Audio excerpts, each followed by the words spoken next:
আব্বা তোমার কোথা যদি মন খারাপ বের হইছে গেলি একটা টেনশনে আছি রে, দুশ্চিন্তা, বড় পোলাটারে না খুব দুশ্চিন্তার ভিতরে আছি রে। এত টেনশন করো তুমি? এই যে দেখ, তোর বড় ভাইটারে না কত টেনশন করি। তোর বড় ভাইটার যদি একটা চাকরি হইতো তাহলে আমার একটা গতি হইতো। টেনশন করো না, ল ভাই যাই, আল্লাহ একটা গতি করবো। আব্বা তুমি এনে বড় সামনে তোমারে খুঁজতাছি আব্বা। কে? চাকরি পেয়ে গেছি, আমি চাকরি পেয়ে গেছি। এই কি তোমার চাকরি? এই পোলা চাকরি পেয়ে গেছে, সরকারি চাকরি পেয়ে গেছি আব্বা, সরকারি চাকরি। এই কি কও?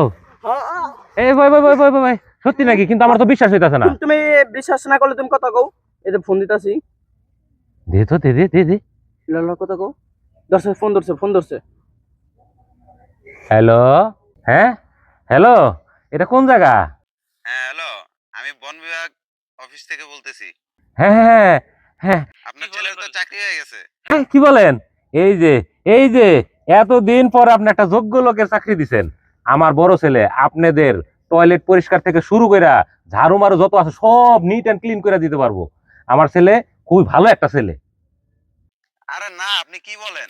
আপনার ছেলে তো অফিস সহকারী পদে চাকরি পেয়েছে। ভাই রং নাম্বার।